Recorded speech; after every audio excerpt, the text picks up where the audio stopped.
It's going down, man. So I gotta talk to them too, man. It's long overdue. I gotta talk to them. I'm a man of my word too. So, but you know what we gotta do before we get started. Gotta give a shout out to our sponsors over at BetOnline. BetOnline.ag. We'll be back in 1 minute. BetOnline.ag is your number one source for all your sports information, stats, news, and scores. Get the latest odds, lines, and player injury reports for this year's NBA and NHL playoffs. BetOnline is always your sports information headquarters. This season, we have you covered for all your sports wagering needs. We have everything from NBA, NFL, MLB, and NHL to golf, tennis, UFC, and boxing. BetOnline is the fastest and easiest way to get your betting info, including live betting options and your favorite casino and card games that you can play right from your home. Head on over to betonline.ag today or use your mobile device to get in on the action. Be sure to use the promo code BLEAV to receive your 50% welcome bonus on your first deposit. BetOnline, where the game starts. Hey, before we get our guys in here, man, we gotta talk about a few things SIAC real quick. First off, man, major congratulations to Coach Teddy Keating. Clark Atlanta steals a good one from Allen. Good They hire. got great hire. Teddy Keating is now the new head coach in Clark Atlanta. I think it was a phenomenal hire. The things he was able to do at Allen got Allen rolling, got them in he definitely left that program in a better position than when he got it. I think he can do the same at Clark. Yeah. And then obviously you're going to a school with more eyes on it, a school that a lot of people talking about potentially could be having their eyes at some bigger competition. You know what I'm saying? So could be a big move for his career, but I definitely think that Clark got a good one, and what you mentioned, what he did at Allen, got to tip your hat to, a lot of credit to that, because they definitely wanted to push over, and they had a lot of big wins under him, and I think that program is going to be set up good for whoever takes over after him. Yeah. Shout out to Down South Football, our brothers over there. Man, I know this know it as always, but he said my brother pulled the trigger. Congratulations, Teddy. I know, what I'm saying, they real close. I think college roommates, if I'm not mistaken. So congratulations to him. But man, listen. They had been rolling all season. And I hope that they was gonna keep it going. But unfortunately, Benedict ended their season on Saturday with a loss to Lenore Ryan of 35-25. The game was really close. The third quarter is what separated. Yep. Yeah, and then Benedict left some points on the board. They missed the field goal early in the game. But like you said, that third quarter, Noah Ryan seemed to be a different team coming out of the second half, and Benedict just didn't seem to have any adjustments for him defensively. And that's what was the big shocker to me, was the way the defense played for Benedict. They gave up over 500 yards of offense. And, that's been their calling card on the Chinnis Berry, is they vaunted defense. So that was the biggest shocker to me, is them giving up that many yards, that many points. But the offense did what they could to keep them in the game. They had over 400 yards of offense. So, but like I said, missed opportunities early in the game, and just that third quarter was just too big of a hole for them to crawl back out of. Yeah. Was that the last game for Chinnisberry at Benedict? Very possibly. Very possibly. With the openings that's already there, I mean, you gotta figure his name on the top, or top at the top, or very top, near the top of just about all the jobs. Can think about it? Allen is in search for a new coach. It's rumored Benedict may be in the search for a new coach, and South Carolina State in search for a new coach. Yeah. Ooh, South Carolina is gonna be hot.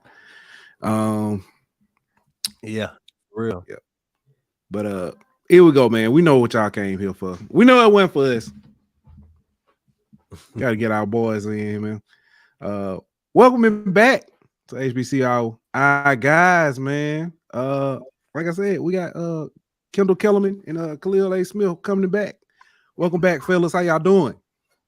Doing good. Yo, what's up, everybody? I like being on y'all show. I'm a man of my word. Text and everything. Man, I appreciate it, man. I'm a man of my word. I got to go back and we was trying to get y'all on, but schedule conflicts and stuff like that. Magic City Classic. I said A&M was gonna win. I felt like they was gonna win. E-Rob pulled the trigger, made some things happen. Alabama State had to look back. They didn't look like a completely different team ever since.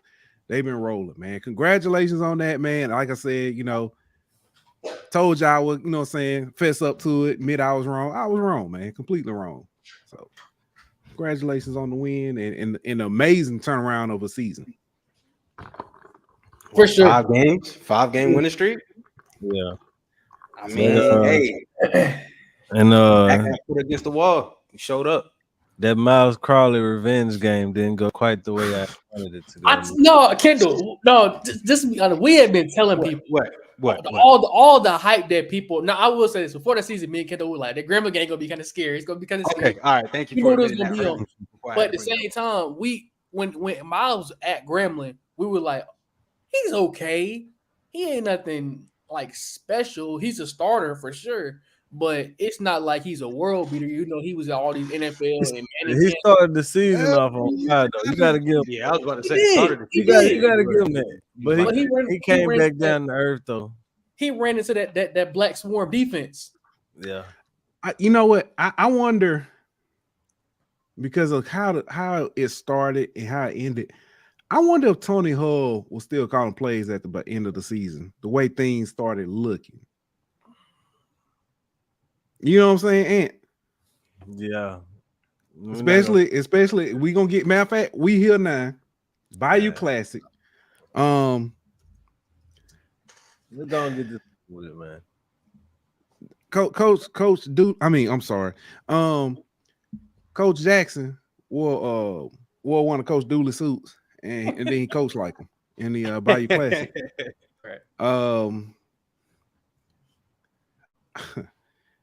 I don't know. It's 4th and goal. Hand the damn ball off 4 times in a row. 1st and goal. Hand the ball off 4 times in a row, bro. That's all you gotta do. My question that and that I agree. That's why I'm asking. Was Tony Hull still calling plays? Because the offense and everything looked completely different from the beginning part of the season to the end. I don't know, bro. At this point, it's some answers that the fan base deserves to have at this point. The fan base is getting restless, dog. It was too promising of a season for it to end the way it did. You know what I mean? Like you lost homecoming, you lost the Classic 2 years in a row. Like what are you building upon? You know what I mean? Like it really doesn't seem to be anything that you actually build it upon. So I mean, offense started off great. Toward the end of the year, it kind of sputtered here and there, had some big moments, but ultimately you got to look at the offense. Like they made improvements, but they're not where you want them to be a championship caliber team. We're not even going to talk about the defense, even though they made some strides later on in the season. But like at this point, what are you building, man? It's the fan base. A lot of the fan base feeling like there needs to be a change, bro. You feel like there needs to be a change? Fellas, you feel like it should be the head coaching position, or because it was some people that were calling for Miles' job as a starting quarterback. I mean,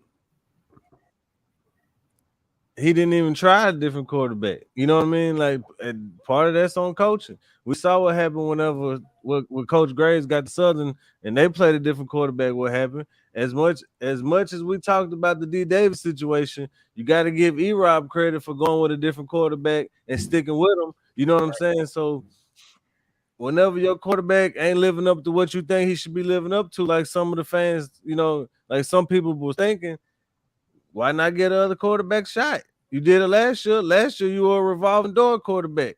This year, you stuck with one guy pretty much all season. So I mean, it still goes back to the decision making at the coaching staff at the top. You know what I mean? Like it just doesn't seem to be any consistency. I want to Well, I hear what mean, Keith has to say because to he a play Hugh to Jackson play to play devil's advocate, as far as like the QB situation, at what point do you not want your program to be like a revolving door of quarterbacks? Because I know that's something that's a question that I had when we first made that change with to put Damon Stewart in for D Davis. I was like, I mean, we just came off of having a quarterback controversy with a quarterback battle with Didi and Miles the entire season last season. Then before that, we played three quarterbacks pretty much the whole season. Like at some point, it was like for me, I just want to see some consistency, like you said earlier. So I guess at what point, like, what would have had to happen if they did put in a quarterback for you to be like, all right, y'all got to pick and choose. Like y'all can't keep interchanging them. Well, me personally, I was cool with Miles. You know what I'm saying? I don't Mhm. really think that there needed to be a change made at the quarterback position. I think the play calling could have been better at times, especially situational play calling. But honestly, I'm kind of with you on that. Like, I think they found that guy, so you got to stick with him, even if he having a bad game. You know what I mean? Like you got to ride with him. But at the same time, I feel like the offense could have been better in certain aspects, especially red zone offense and things of that nature, especially in the classic.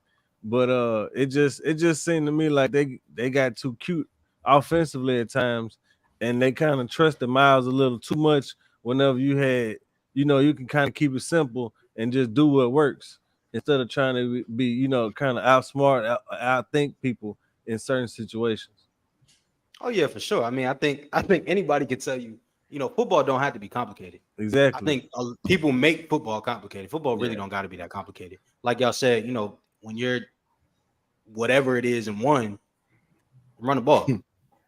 I mean, we saw a team lose a whole Super Bowl off of that.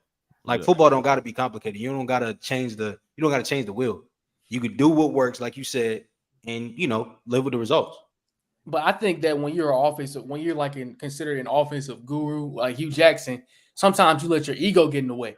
You want to seem like, okay, I made the right decision bringing in Miles. I got all these all these great weapons, and we start the season off, and there were all these expectations for them offensively, and they start the season off great, like y'all said. So you want to keep that consistency. Well, I just don't. I look at Miles as he's like that high school card that's gonna get you through high school. He's gonna get you through them 2 3 years. But when you're talking about playing in the big game and winning the big game, I just don't think he's the answer for them. I can't say that. I can't say that. Miles did enough to win against Hampton. Miles, if I'm not mistaken, the first 3 4 weeks of the season, he looked, I mean, damn good. One player of the week, a couple of those games, he looked good against LSU. So Look I good can't again. say that in the big game he saying it hasn't. Um, you got to also look at the defensive side. What are you getting from the defense? And when the defense wasn't giving you anything, and you put everything on the offense, it's bound to it's gonna cause some some issue because you're putting all the pressure on one side. So Yeah. I don't I know. mean, I mean I get it. He there were some games he could have been a lot better. But because what was the game was it the Alcorn game? yeah. Yeah, I think Alcorn was Yeah. a game he was like the first. I think it was the first time we kind of looked at it, was like, oh, Miles has He wasn't great. He wasn't great Saturday. You know what I yeah. mean? But whenever you got Chalk going for 100 plus, You got Williams going for like another 90 or whatever it is, like that. He don't have to be great. You know what I'm saying? He just got to manage the game. But and that's the problem I have with the play calling at the end of the game is you got two running backs who in this game have almost 250. You know what I'm saying? Like, run the ball. Yeah. Yeah. But can we talk about Sunday Anderson? The preseason SWAC Defense Player of the Year. I feel like he didn't really live up to the expectations this year. Yeah, and I know Kendall made a video about him. I don't think there was nothing that popped when you watch him play. In my opinion, it definitely wasn't nothing that popped when we played him. He had a down year by expectations. But I do feel Bubba was snubbed for preseason player of the year. Definitely. And I think we all said that at the beginning of the season. Yeah. As at media days. But I will say that Sundiata, I know what they saw in Sundiata to hold him that, and I know what he can be. I just don't think this season he lived up to what that is. They went based off potential as opposed to actual exactly. And I think we talked about that when we first saw it. Like, potential wise, I mean, the guy's super talented. The guy has that NFL type body. I mean, like, the sky's the limit for him if he puts it all together. But I definitely think they put him in a tough spot when like you said, if you don't live up to that potential, it's like, it's kind of a disappointment. Yeah.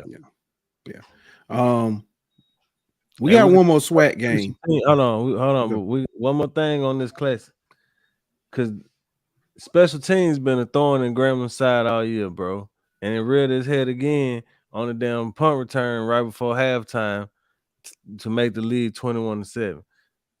And that ultimately was the difference in the game, was that 7 points that they gave up on special teams. You know what I mean? So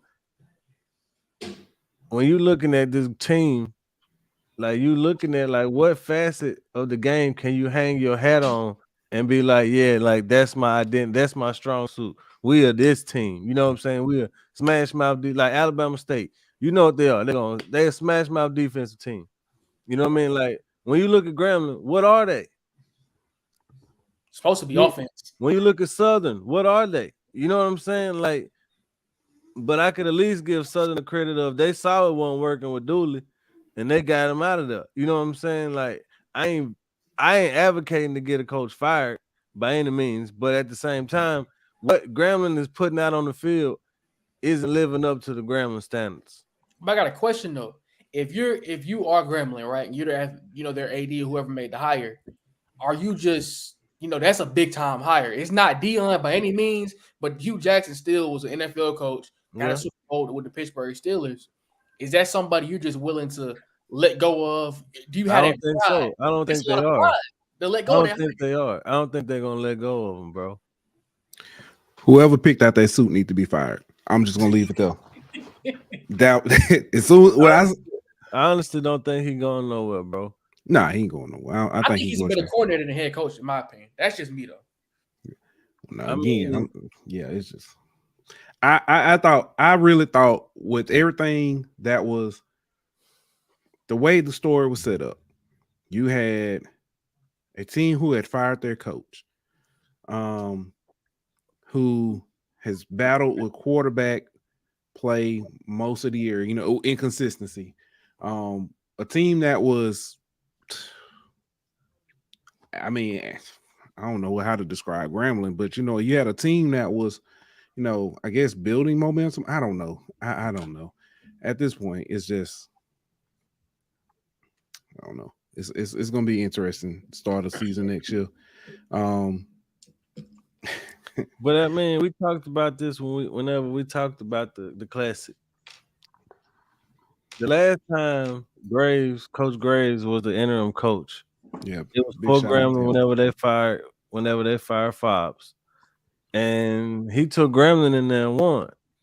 So I was kind of worried about the fact that he had done it before. You know what I'm saying? Like, and what if you Southern? What do you have to lose? You know what I'm saying? Like, they done already fired your coach. Like, why not just Like you ain't got a shot at the SWAC championship. You know what I mean? Like all you got to play for is your pride at this point. You know what I'm saying? So that's kind of what I was worried about. But at the same time, I didn't expect Gremlin to go look like the way they looked offensively. But you got to give credit to Southern though. Like Coach Graves making the move he made, putting Noah in a quarterback. You know what I'm saying? It jump started their offense in the first half, and with the special teams, big play as well. But man, he just pulled the right strings and did what he had to do to get a win.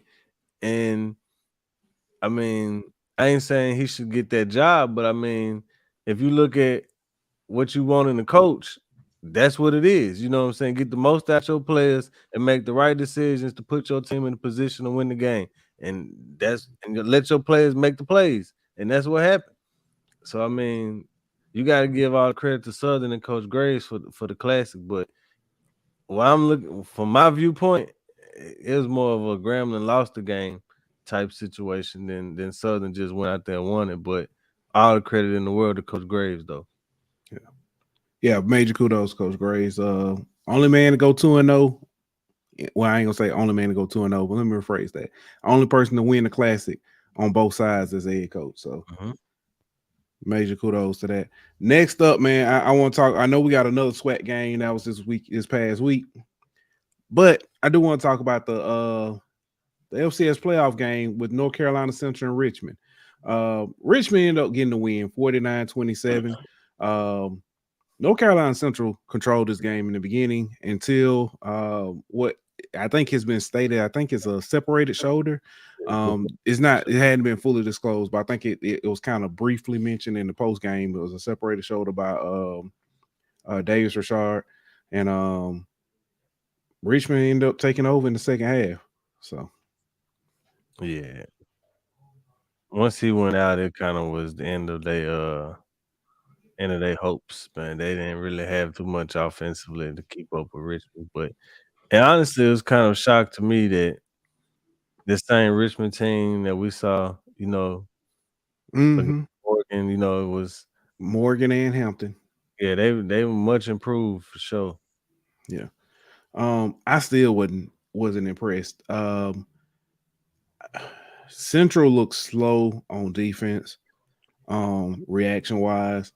Offense couldn't get anything going after the injury, so it was bad all around. So yeah. But did they play to you like they didn't want to be there? Like since they wasn't in the Celebration Bowl, they kind of didn't want to be there. I didn't get that at first. Like the same type of mentality we've heard from like Alabama's and things of that nature when they don't make playoffs and things of that nature. Like they make the Sugar Bowl instead of the college football playoff, and they just act like they don't want to be there. Like, is that the vibe you got?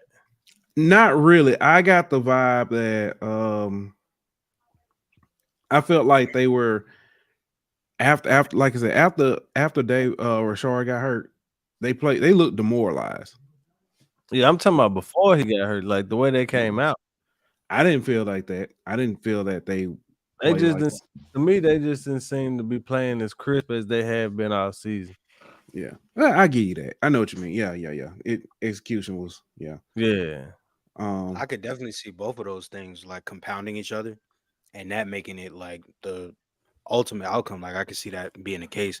I mean, anytime you lose your starting quarterback, especially if it's your star quarterback, that's where your offense comes from, your generation, all of that.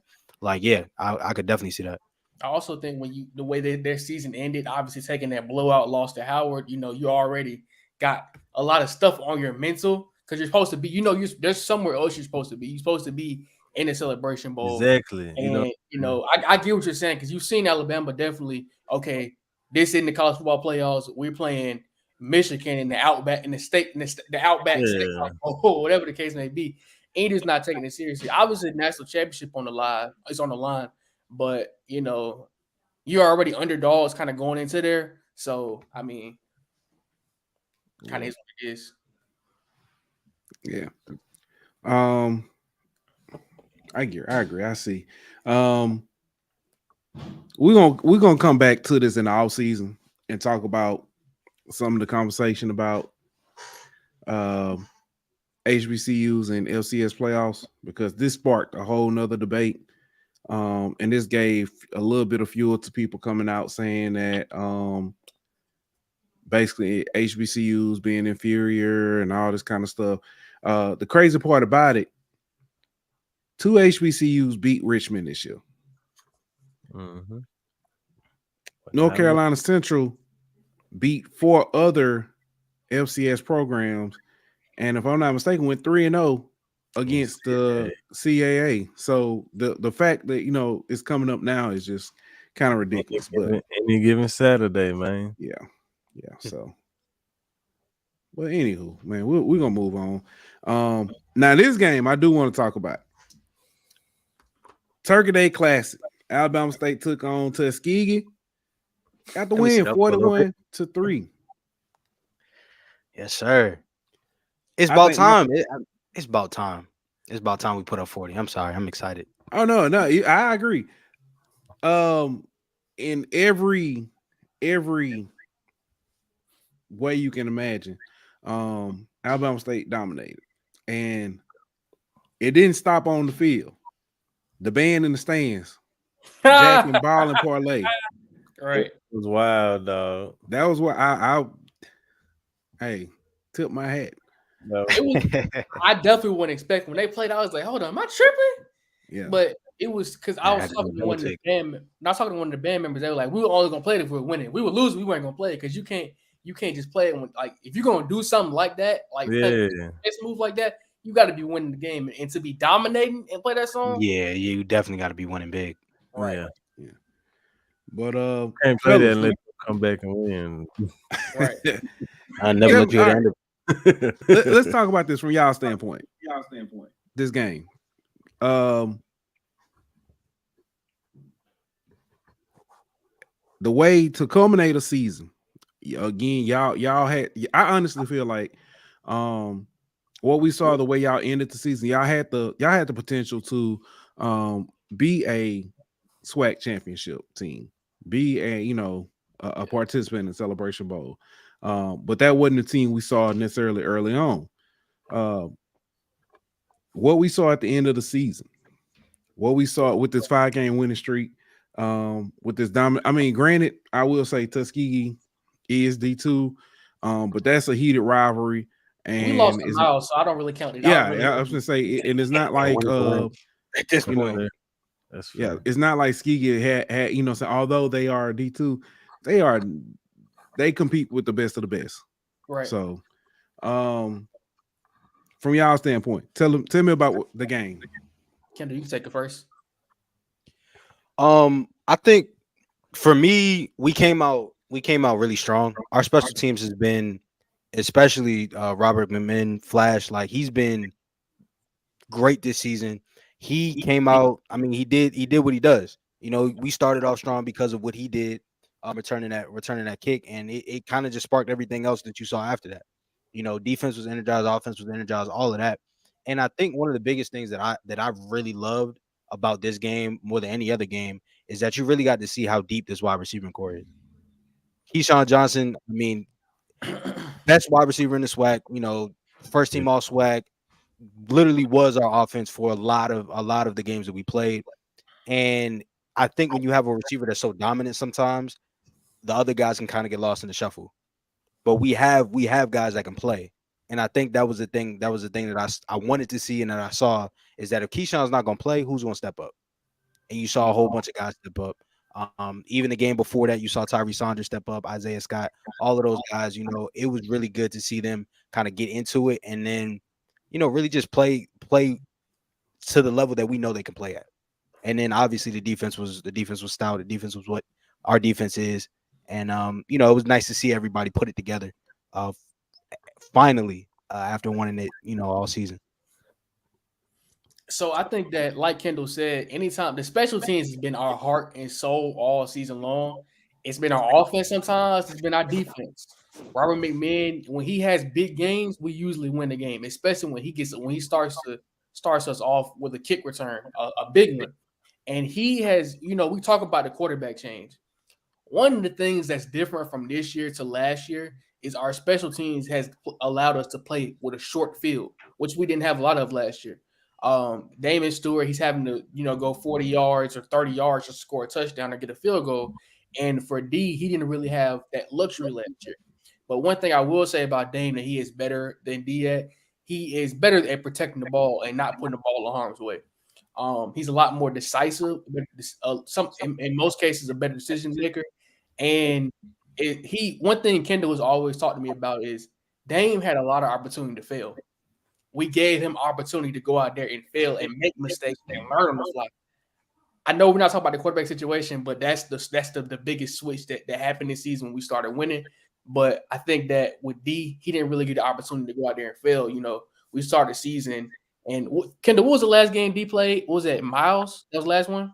Yeah, he played against FAMU too, didn't he? Oh yeah. He didn't play against FAMU. D didn't play against FAMU. He played another game, like Bethune-Cookman. They interchanged him. Yeah, they interchanged him for another game. I do remember that. So I'm thinking like he should. Obviously, we lost to Miles, but he should get some more opportunity to fail and learn on the fly. Because that's, as a quarterback, especially as a freshman, a young one with not as much experience, you got to let them get an opportunity to go out there and make mistakes. And I feel like Dame had the perfect opportunity to go out there and he learned on the fly, and it resulted in that 5-game winning streak. Also, I think one of the biggest things that stuck out to me, especially from this game, the offensive line play was a lot better.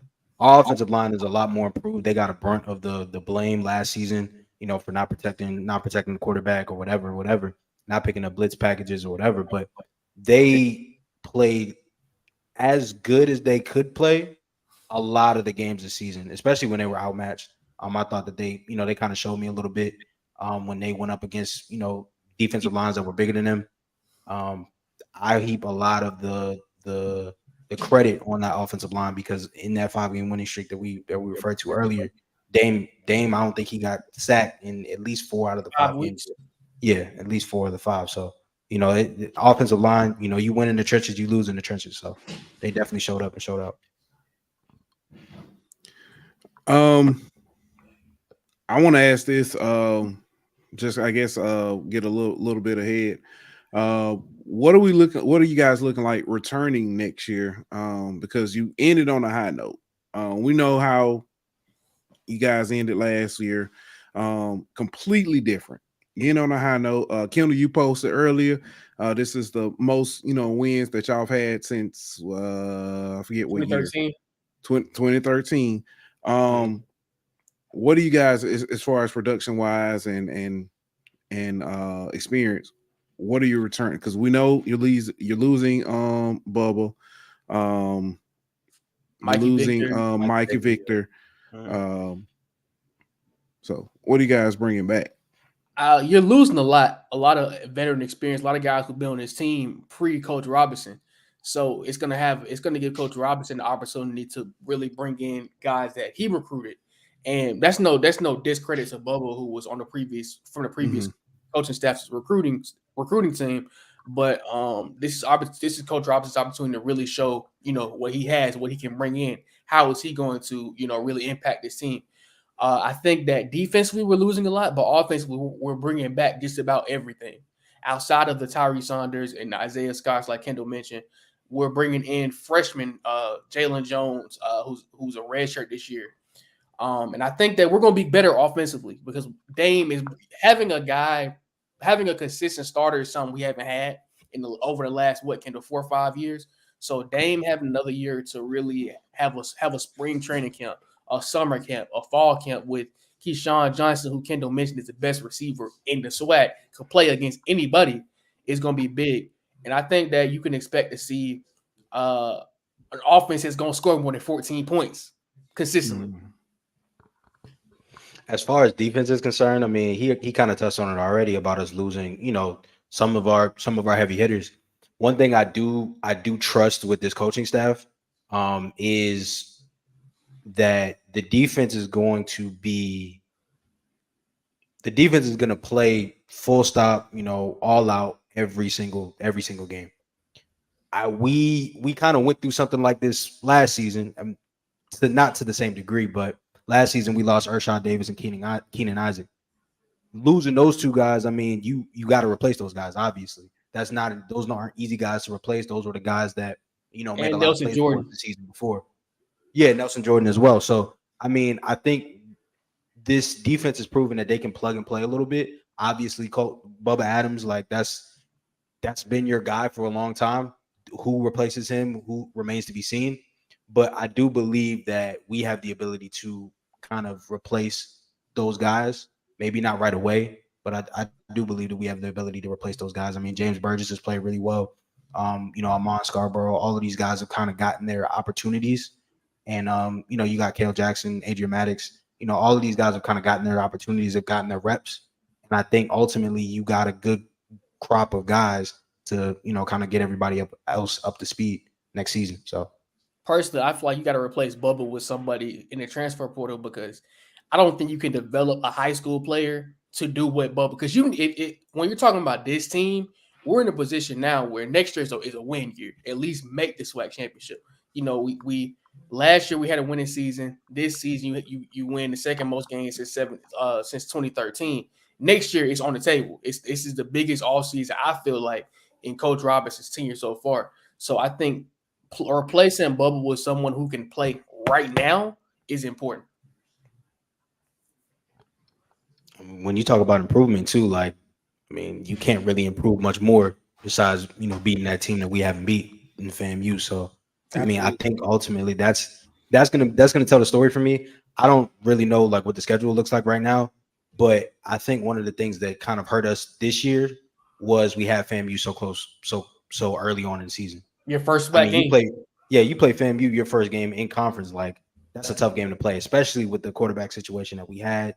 And our team really didn't find our footing. Obviously, you lose the Miles as well. That's a tough first game. I think we played them at the end of the season. It's a little bit different. Do we win? I mean, that's a toss up, but I also think that we play a lot better. We put up a lot better of an effort. So I think strength of schedule is definitely going to be a thing for us as well.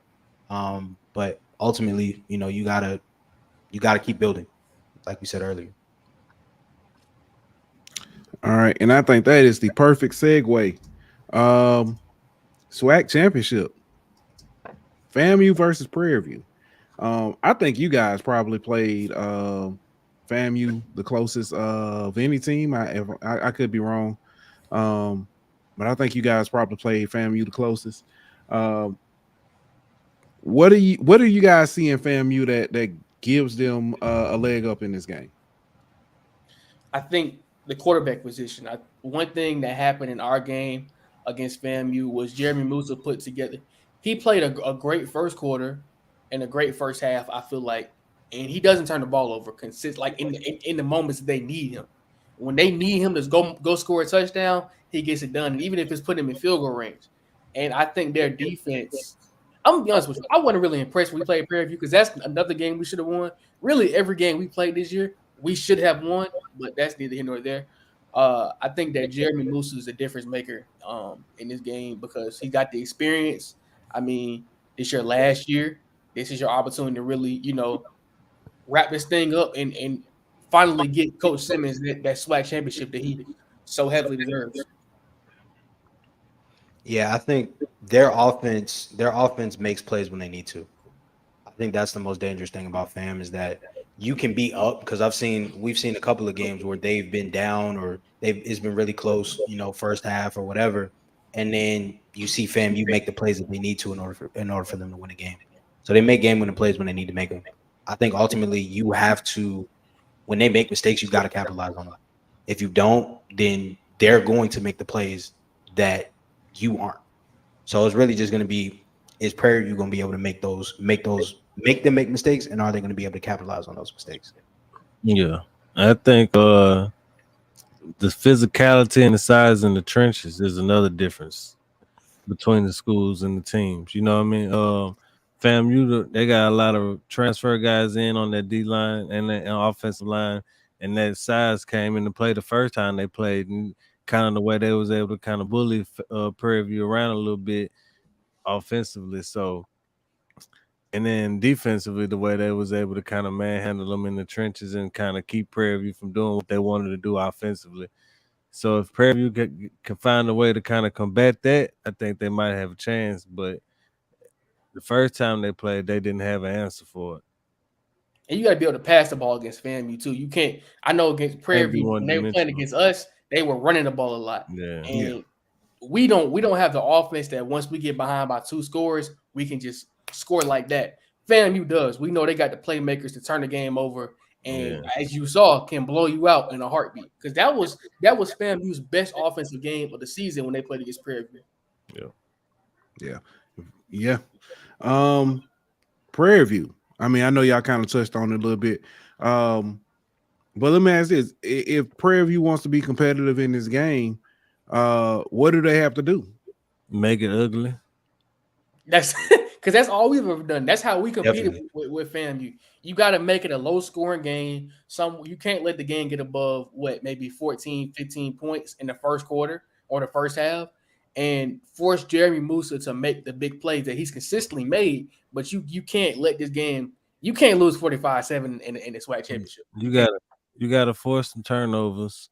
You know what I mean? You gotta have some big play. You gotta try to play keep away. You gotta be able to run the ball, and you gotta be able to like you said, you gotta make it low scoring. You gotta make it be like 13-10 at halftime or something like that, and ended up being like a 27-20 type game or something like that. Make If it a it fourth gets quarter game. if it gets up in the 30s and something like that, it's the bad look for PV, man. They need You're not gonna win no shootout. Yeah, you need it in the 20s low, man, because it ain't happening against FAM. Yeah. FAM also has a way they can't get going to their lows. FAM has a way of going into lows at time and letting teams back in game. Right. I went to the when they came up here and played A&M. I wasn't expecting the game. It looked like it was about to be a blowout. It was real. I think I called Ant, was like, "Hey, this is about to be over with." It's like they didn't block 2 punts back to back. It's about to be over with.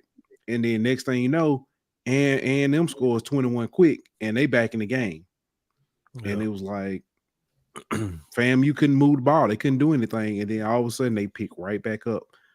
It was like they rebooted. So they went and that's it. So I don't even know if that's enough for even Prairie View to. I'm not gonna say Prairie View doesn't have. I'll never say a team doesn't have a chance, but I don't know if that's enough for Prairie View to really take advantage. I think when you have explosive playmakers who can go from 0 to 100 like FAMU does in a heartbeat, especially, I think the biggest thing about FAMU is I think they have a really, really deep running back core, and they know they can control the clock. And if you do not force any turnovers against FAMU, you are going to get blown out. That's just the reality of it. I think we forced a couple turnovers against them. We forced a couple 3 and outs, but you got to get around. If you want to win, you got to get at least 2 to 3 turnovers. Win the turnover battle by a wide margin. And another guy I'm really impressed with a FAMU, I like Isaiah Major a lot. They do the beast. Mm-hmm. Yeah. I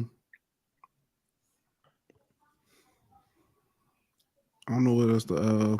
Willie Bowler said, "Look at SU game plan and follow that." That's true too. That's true too. With this game being in Bragg, I don't know how much that also helps. Well, that's a distraction. Bragg is a distraction. Man, they got one of the best home field advantages I've ever seen. For a lot of reasons, Kendall. Yeah, I hope they ain't have no late nights out in Tallahassee. Because if you look up, they in know the what they're stands, doing though for sure. It's a wrap. Yeah, they know what they're doing for sure. I also think one of the things that can help them out too is you got to put pressure on Jeremy. I think because I feel like it's more likely for you to get like actual sacks than coverage sack. Khalil just talked about how explosive weapons they got. You're not going to have too many opportunities to get coverage sacks on them. So you got to put pressure on Jeremy. He processes things very quickly. One of the things that I have to give him his credit for that he did with us was, as good as our defense is, he saw through the holes in the zone very quickly. Like he does that better than probably 95% of the quarterbacks, if not all of them, in the SWAT. So when you got a quarterback that dissects defenses like that to the point where you can find holes and zones, you have to put pressure on him to speed that process up, because otherwise he's going to carve you up. And the more he carves you up short distance, that leaves room for a bomb down the field. And then next thing you know, you got touchdown down the field. So I really think that putting pressure on him is also a key, because you gotta make him feel something, unless he's just gonna keep killing. Yeah. Do y'all think he lived up to the expectation this year as the preseason player of the year? I don't think he was bad, but I think my opinion, Owens is the player of the year from Texas Southern. I just don't think he'll get it because of the record. Yeah. Not well. We've had several people point out that award, Offensive Player of the Year, usually goes to a quarterback. Yeah, I think Musa will get it, but I think he's been solid, but I don't think he's been what I thought he would be. And that's not a knock by any means, because he's been good. But I thought we would kind of see on some Shador type, you know what I'm saying, right, from him this year. Yeah. Them boys says if you get ahead of them on the scoreboard early, they are beatable. I don't know. I disagree, because their offenses, they can put up points in bunches, and just because you get ahead against them, they're not like, y'all know how the SWAC is as far as offenses. It's not really that many explosive offenses like that. You know, once I think if you would have to be up by 2 touchdowns against FAMU in the fourth quarter to really have them kind of down and out with some turnovers. 20. Go ahead. I will say this though. I think if you could get up early on them, you could kind of force Musa to kind of press a little bit, and then kind of force him to make some of those throws he wouldn't normally make that could lead to some of those turnovers you was talking about. Right. Because you don't give them no space to low if that's the case. Yeah. If you're up like that, they can't go through the motions. And also, if you're up like that, you do what they do. You run the clock out. You know, run the ball. You know, whether or not you got to get first downs doing that though, because you can't keep wasting possessions by trying to run the ball and not getting nowhere. But I honestly think what it seems like that, like we've been saying, you got to put pressure on them late in the game, force Jeremy to make some mistakes, and then all right, now we got a ball game. Yep. Yeah. I know we're gonna break this. We're gonna talk about this game again on Thursday. I know we are. Just because how big it is. I did have this question for y'all. Everybody's basically picking FAMU to win this game. Does it matter going up against Howard if it's FAMU or Prairie View? Will SWAC get it this year, or does it have to be FAMU to get the win in the Celebration Bowl? Personally, I feel like it has to be FAMU. I'm not that high on Prairie View at all, or any other team. The SWAC outside of us. Let's be being biased though. I think it has to be FAM, because they have the best quarterback in the SWAC. Yeah, I think anytime you have like a underdog going up against a more established type team, you always want the more established team to represent you. Right. So in that regard, yes. But I also feel like if Prairie View can take them down, then that's a team that I believe deserves to go to the SWAC championship, or that deserves to go to the Celebration Bowl. Because to me personally, if you can figure FAMU out, you got something. That's not easy. So, that's what you said it done. Exactly. But I'm saying if Prairie View was to win the game, you figured them out somehow, some way. So can you do it again? That'd be my only thing. I do want to see the best team go, but at the same time, you know, if Prairie View can beat them, y'all the best team to me. Regardless. I got a question for y'all though. Do y'all feel like if Coach Simmons wins the Celebration Bowl, he leaves FAMU? Because there's a lot of head coaching jobs open right now. It's a lot of good opportunities open. No. You don't think so? No. Because I guess my question is, FBS wise, what job is open that he's going to take? because I don't see a Power 5 job calling. Nah. But this Is it? you haven't seen the trickle down effect yet. And I get it. Yeah, and that's true. That's true. But I don't see it. Not this year. So next year. You be playing fantasy, bro. You be wanting people to just I just leave, think just go this place, that No, place. no. I mean that's a fair question because I'll be honest with you. It's a very possible. It's a very likely possibility that this is last year. I'm not saying it is, but I mean it's very possible. Yeah. Also, Tallahassee is an easy place to recruit too. True, they recruited me and they ain't even give me no pitch. Every time I go down there, I want to leave. You get distracted too easily. So I want to say this. I want to go back to y'all team. So, the first time I saw, and I'm sure you've heard this before. First time I saw Damon Stewart, I thought it was Kendall in the uniform. Yeah, Dave. Yeah. I was like, what's going on here? I thought. So that's why y'all do kind of looking like though. Y'all do kind of. I ain't gonna lie. I ain't gonna lie. Right now, y'all do. That's why David. I said that's why Kendall was bro. trying to get talking about. Maybe we should try a new quarterback. He's trying to get on the field. Okay, I understand. And now Kendall trying to find all them ones after the game. Like, ain't you the quarterback? Yep, that's me. That's me. Be coming out with the. I bet you got a gym bag. You take everything on it. Yeah, I ain't gonna lie. Yeah, he got one of them. Dude, if I was playing like if I was playing like that for sure, absolutely. Got slides. Y'all want to stick around while we do these MEAC and SWAC honors real quick? All us. Yeah, for sure. All right, because we got I'm going to get this. Because we do have the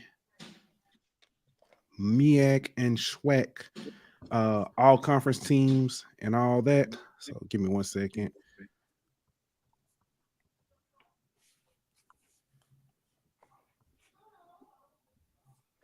All right, hold on.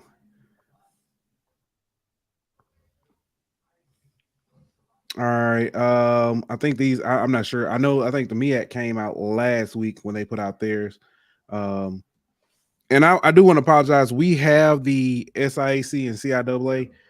We just hadn't put them out yet or did them. But we'll try to probably end up posting them. But I do want to go ahead and go.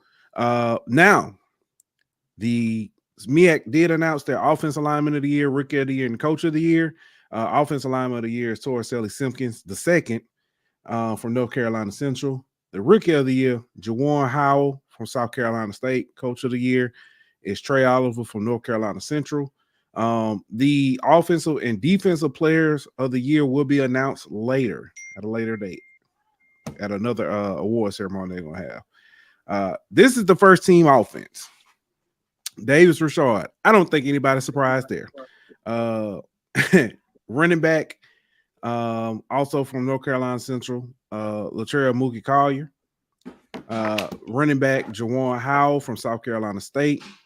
Wide receiver, Casey Hawthorne from Howard. Wide receiver, Devin Smith from Central. Tight end, Kashawn Toney from South Carolina State.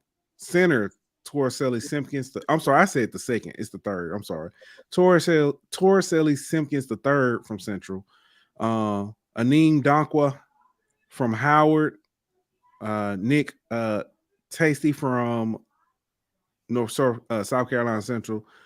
Daquan Thomas from North Carolina Central, and Demetrius Witherspoon from Howard. That is your first team offense. On defense, D lineman Darian Brokenberg from Howard, Jaden Taylor from Central, Elijah Williams from Morgan State, Patrick Godbolt from South Carolina State, Eric Hunter from Morgan State, Terrence Holland from Howard, Jaden Flaker from Central, Kenny Gallup Jr. from Howard, Jordan Toles from Morgan State, Jason Chambers from North Carolina Central, and Javion Morton from Morgan State. Also on the first team defense, they do have the special teams, the punter Aaron Bickerton from Howard, place kicker Adrian Olivo from Central, and return specialist Brandon Codrington from Central. I'm not gonna go over the whole second team, but it's on there. It's a lot of Howard. You got Quentin Williams, Eden James, Jared Hunter. Um, yeah, a lot of Howard on the second team. Second team defense. A lot of Morgan State, Norfolk State. So you can see. So that's it for your first team and second team. I apologize for those listening to the audio, but you can find that on the what is it on? MEX page. Let me get the SWACs players of the week. SWAC honors up. The SWAC is not going to release any of theirs until, as far as the offensive and defensive, I think till late December.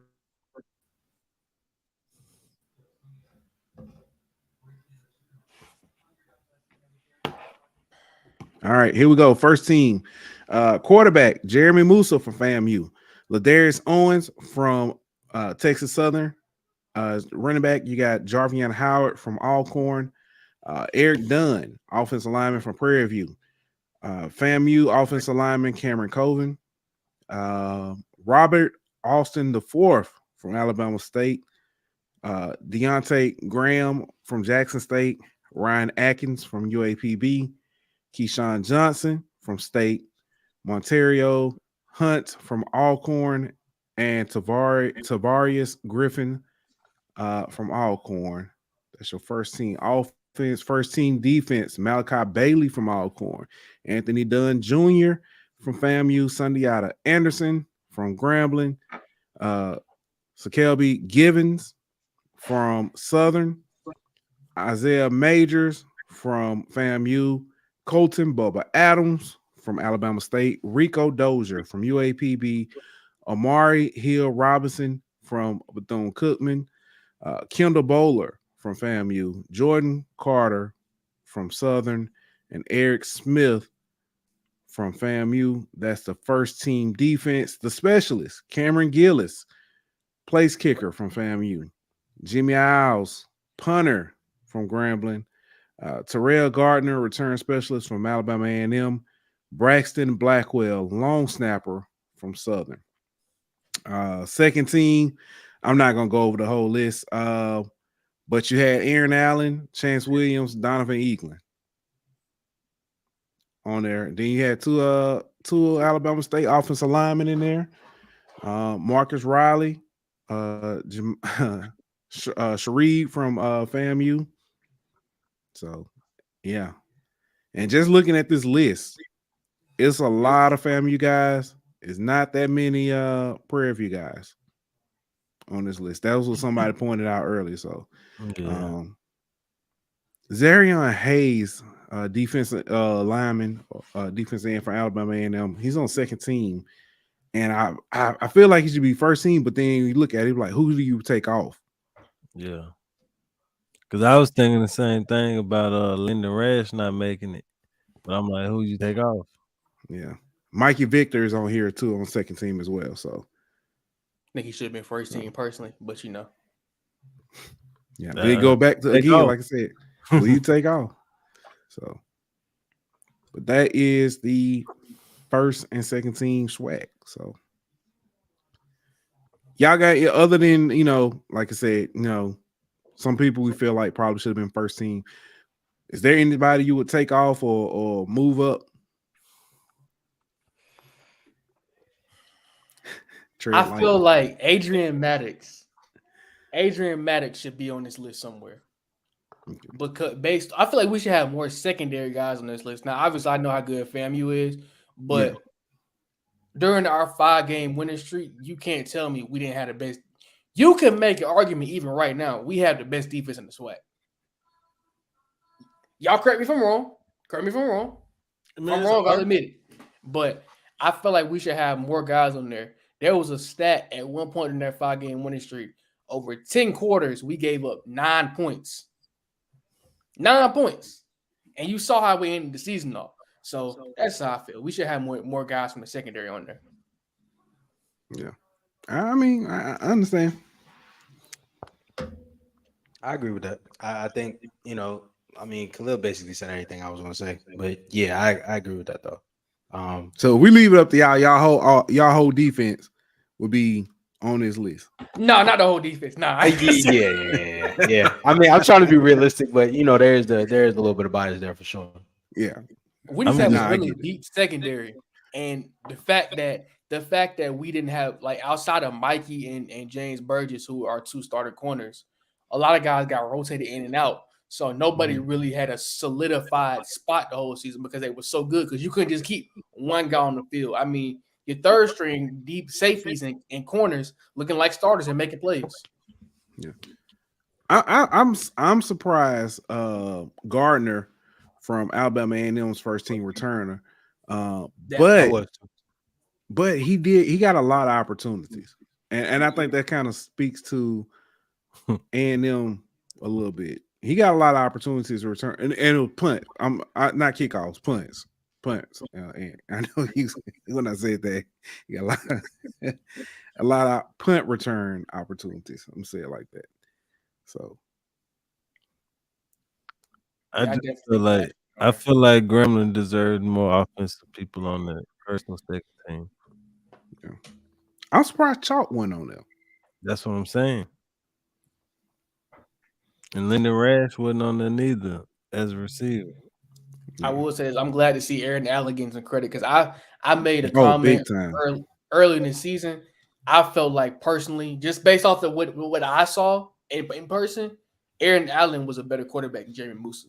But that was just my humblest opinion. Yeah, at times, I agree. Yeah, he played better at times.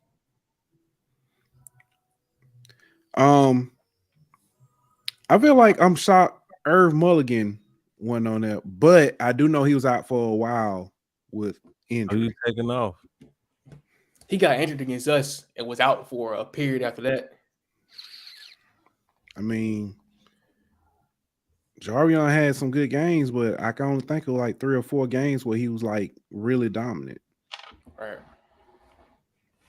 But he was solid all season though. Yeah, I mean. Now, how do y'all feel about TC's first season as head coach? I think he did a great job. 74 is very realistic. Very realistic. I think that I will say, and I know y'all may think different. The loss to y'all was the biggest surprise to me. I think all the other games, I did think that I thought they were going to lose another one. I swapped that loss, and it is, again, not a shot at y'all. I thought that the loss was going to be against A&M. Just because how the schedule kind of set up a little bit, I felt like that's how the loss was going to be. Y'all actually made y'all quarterback change a lot sooner than I thought y'all would. I thought too. For me too, especially. I thought the loss was going to be the Southern on the second game of the year, having to go to month down there. I felt like it was going to be the loss, but TC shocked me, honestly, being as successful as he was first time head coach, first year with all that turnover that they had. Mm-hmm. I mean, I think you got to look at that and say it's a pretty successful season, especially considering when you look at a team like North Carolina A&T who had similar turnover, and they only won 1 game. You know what I mean? So I feel like when you look at what it could have been, you got to definitely say that's a successful season. Yeah. I was kind of questioning the whole, because they made the quarterback switch against us from Jason Brown to Jacoby Morgan. And I didn't necessarily feel like Jason Brown was playing bad, in my opinion. I felt like they were a little bit hard on him. I mean, he didn't execute in the big moments, but I mean, I don't think he played bad. He wasn't as so. He wasn't dynamic. I'm trying to think of, okay. I'm trying to word this carefully because it could come off as like a shot with as much experience or time he's had as far as, you know what I'm saying, being in college. I felt like he should have been more experienced and more explosive, you know what I'm saying, and gotten, you know what I'm saying, more yardage. Like you said, he wasn't terrible. He didn't necessarily do anything to lose you any games, but he wasn't necessarily. I thought how he looked against South Carolina State is how he should have looked all season. Now, He do you was. feel like Jacoby and Morgan is better though? I Yeah, do. I think he's more dynamic. yeah, he gives I you think more. his legs bring a different element to the game that helps you offensively and that keeps the defense from being able to do too much. They got a factor for his legs. So I think that what he's able to do brings more to the offense and opens it up a little more for them offensively. That's fair. I think it's always interesting when you're looking at starting quarterbacks and like trying to determine, especially in the college game, like who's going to be your starter, who's not. Like that's always an interesting thing for me to look at because you do have so many things to factor in. Like you said, is this quarterback more dynamic? Does dynamicism always translate to winning games? Does that always translate to performance? Yeah. And it's we talked about like having a short leash earlier with our quarterbacks. Like, when is that right time to take somebody out? Because ultimately, you could be in a situation where you take somebody out and you need him later on in the season. Like you done destroyed all of his confidence because you took him out so early, or you took him Yeah. out when you did. Now we don't have no confidence going into it.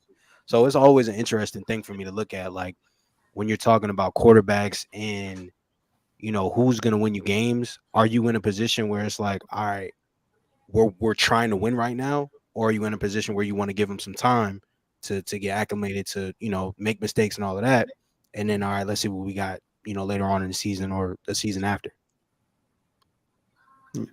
Yeah, I get what you're saying, but you also on the flip side of that, especially with transfer portal, and not having to sit. If you've got a guy that's good, I mean, it kind of worked out for y'all. I know we got Mr. Crawley in the building. Um, a lot of people feel like Miles should have been the starter, you know, saying should have had played well enough to be the full-time starter for y'all last year. But then you gamble and you lose a guy like that. And if Damon Stewart has, because if I'm not mistaken, he came to y'all a little bit late in the process, right? It was around. It was sometime in the spring, late spring. Yeah. Yeah. If he does not come to y'all, what are you know saying? Kind of y'all might have been kind of left. I ain't gonna say high and dry because y'all had backup quarterbacks and stuff like that, but it would have been a completely different story, you know what I'm saying, if and a different gamble, and we could be having a whole different we could be having that main conversation about Coach Robinson right now. So And I think for that situation, politics came into it a lot too. I mean, completely agree. When you break it down, like if I am Coach Robinson and his coaching staff, Miles isn't my guy. And you could tell that they felt that way by how they built the offense around Dede. And then when Dede went down, then it's like, all right, we kind of got to scramble to put something together for Miles. So, Yeah. I mean, in my opinion, when I saw Miles going to Grambling, I was like, I was happy for him in the sense that he finally gets an offense that's built around him. He never got that with us because you were in a quarterback battle the year before with Ryan Nettles and Joe Owens, and then now you're in a quarterback battle with D Davis. So I think when it comes to like quarterbacks, especially for us, it's like you don't want to have that revolving door like we talked about earlier. You don't want to have a revolving door of quarterbacks. So when are you going to make that decision? Yeah. Let me ask this: what was the biggest surprise for y'all season? I feel like for one was for sure the fact that we made that quarterback change so early in the season. And I also feel like the biggest surprise, the biggest win surprise was beating Jackson State. And the fact that, the score was close, but I feel like we outplayed them the whole game. We beat them handily. And this season felt like a reversal last season because last season we should have finished with the same record we did this year. So it felt like we were kind of riding the ship. And I think that Coach Robinson did a good job at early in the season. You talking about starting 1-3 and losing 3 games in a row and losing to Miles College, who personally I don't think people give enough credit to the program, because I feel like Miles can compete in the SWAC, in my opinion. That is a good football team, very well coached. And I think this year they were pretty solid last year. They're a pretty solid program, and they get a lot of players from us as far as transfer portal. You don't think so?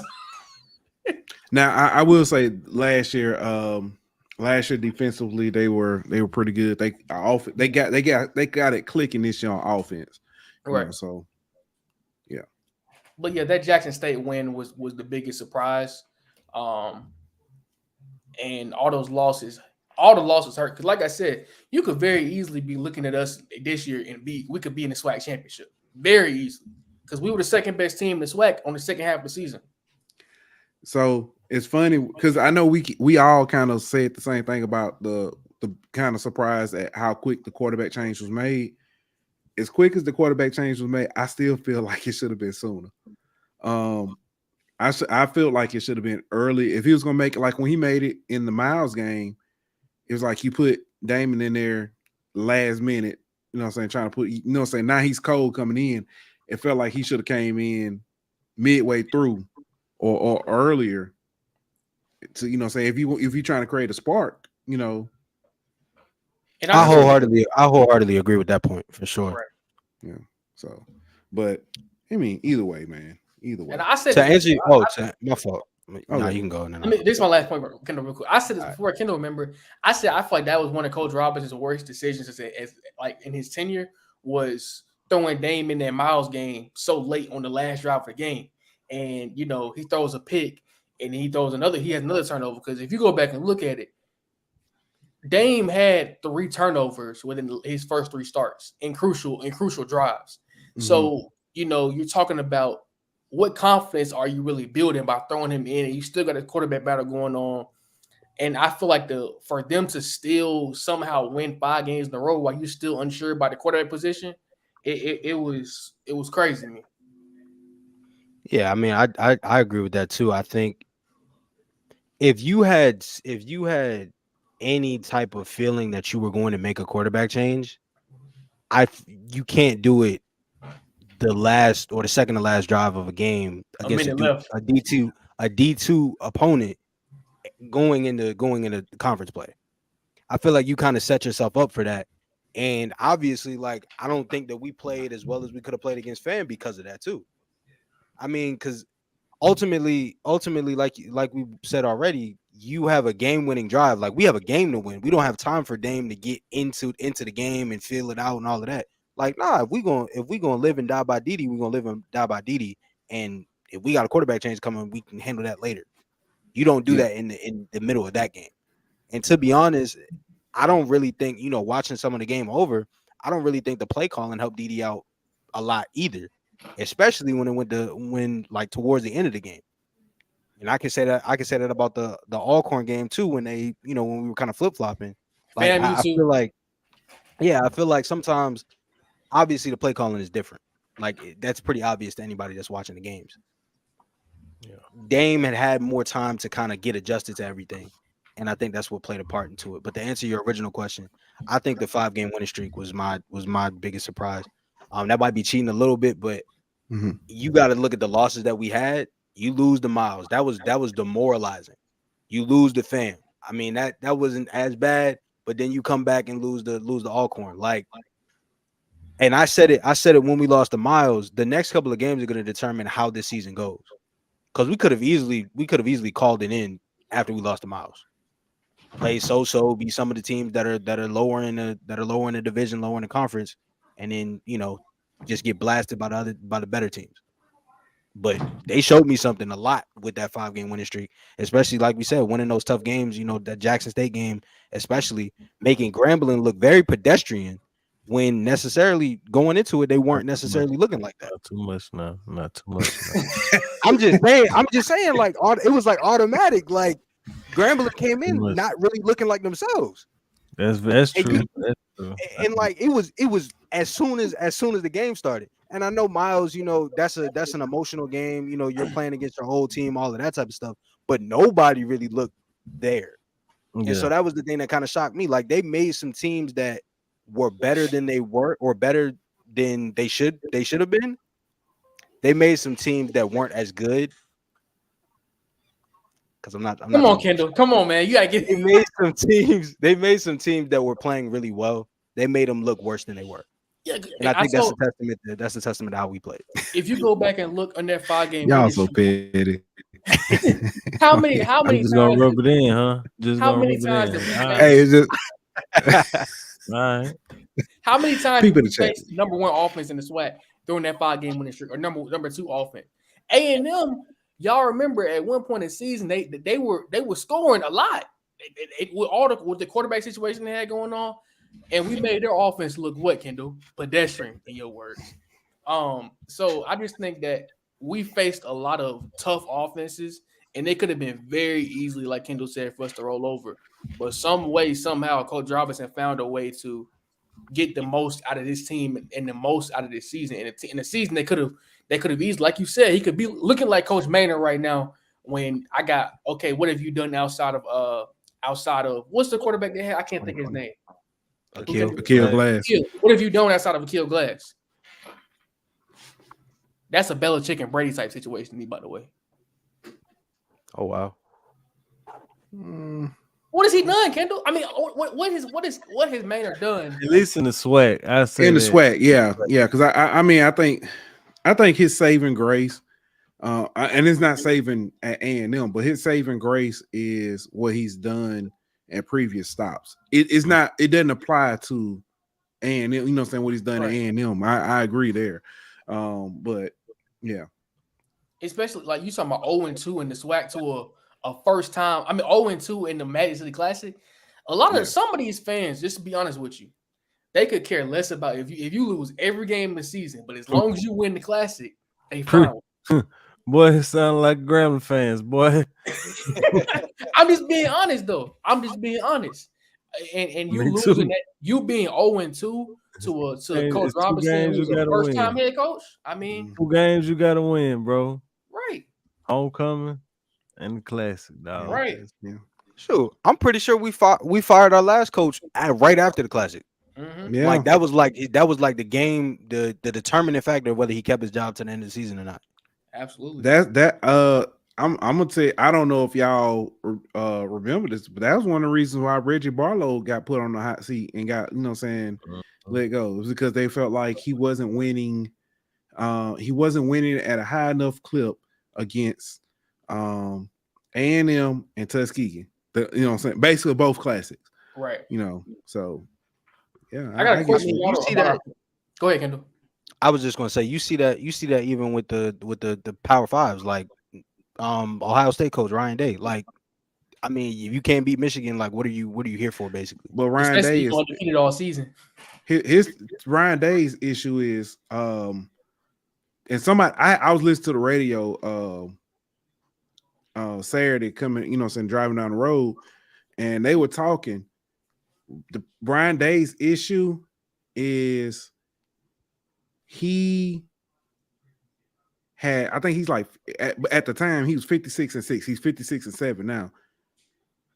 None of those 56 are really memorable, except for like 1 or 2. But all the 7 are memorable because they were, you know, saying losses to Michigan, losses to Clemson, losses to, saying the team, so all of those are memorable. Yeah, all the big games. So, yeah. I mean, but do y'all feel like, how do y'all feel about our program as far as Coach Robinson as this being year 2? Do y'all feel like this was would y'all consider this a successful season? Of course. So he completely changed. I like Coach Rob. I thought Coach Robinson was a good coach. I think he's ahead of the schedule.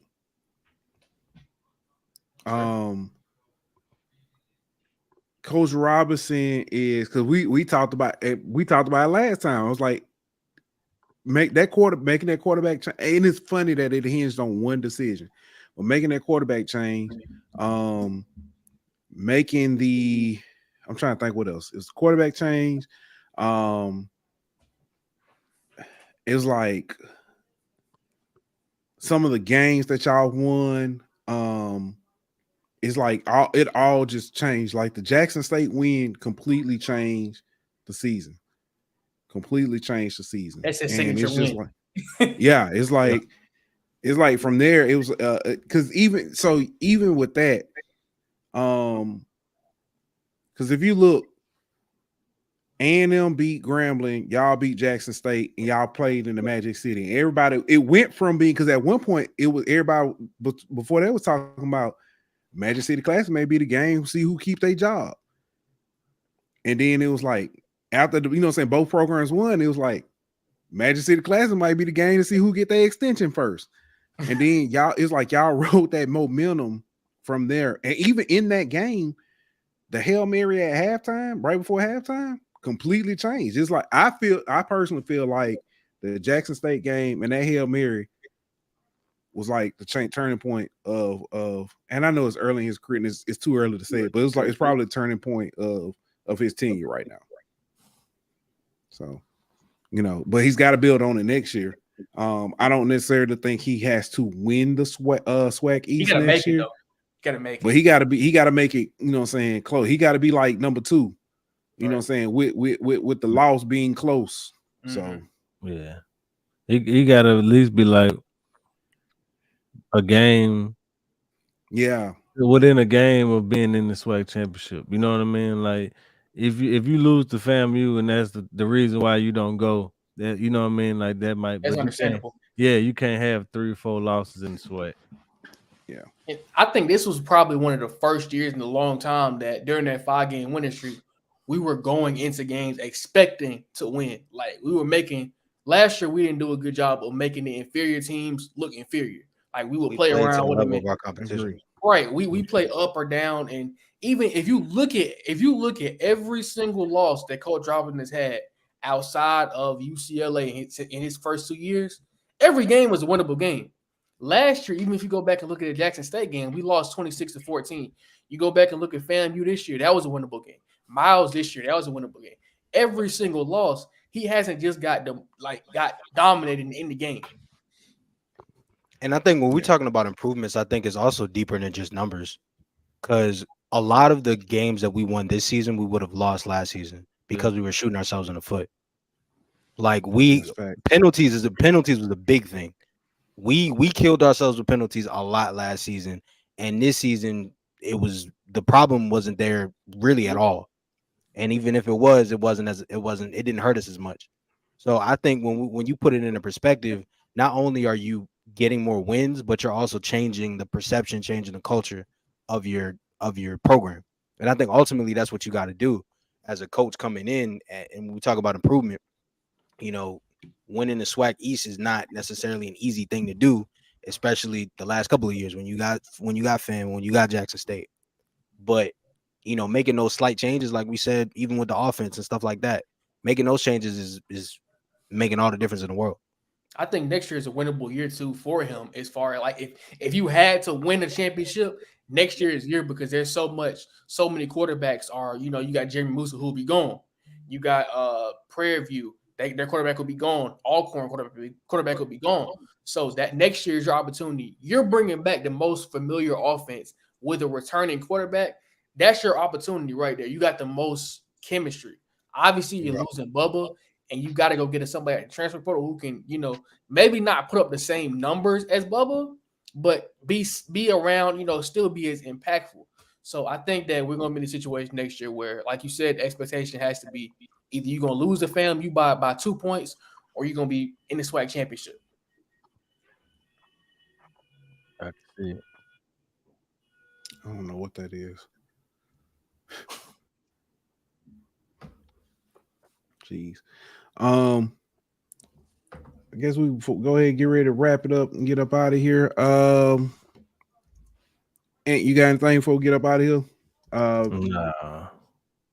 I do want to say shout out to Jackson State women basketball. Big win again in Puerto Rico against St. Joe. I'm not St. Joe, St. John's. And the men's side, Mo Williams, They were close. They fell short to Georgetown. Basketball is crazy as a whole. Shout out Norfolk State women, man. Oh yeah, They they've been. I don't feel like Jackson State got enough credit thoughts for and beating prayers. Missouri though. Yeah, that was a big win for Jackson State beating Missouri. Oh yeah, that was huge win. Thoughts and prayers to Mississippi Valley State men and women because they've been getting abused by everybody they play in basketball. I ain't never seen a team almost get beat by 100. I see who. That was crazy. What was it? 119? Yeah, It that was was 101 to 19. Yeah. that was crazy. We ain't too far behind though. We got to square up after the. Hey, bro, chill out. We got to square up after the. He said we gotta after square the up. game. Oh yeah, yeah. I'm for real. 19 points though Get you in quarter. It's not halves, it's quarters. Yeah, that's less than 19 points. that's less than 5 points a quarter, bro. That's wild, bro. D-Lob said Dallas they gotta do need better all these John sports. Morant to dress up like Juwanna Man. It's funny, his little sister on that team too. Yeah. I forgot about Yeah, that. she on that team. That's Is Valley good in any sports though? I mean, I ain't trying to disrespect them, but like, We got like cricket or something. you're crazy. You're crazy. Wiffle ball. Hey, shout out to Alabama State new golf facility, man. Oh yeah, for sure. That's wild. That's wild. Yeah, It's I like like y'all got like top golf in y'all building, man. That's dope. They try to do a good job at expanding the the game, which predominantly for white people into the black community, which is always a good thing. That's a big thing that Coach Hurd has been talking about for sure.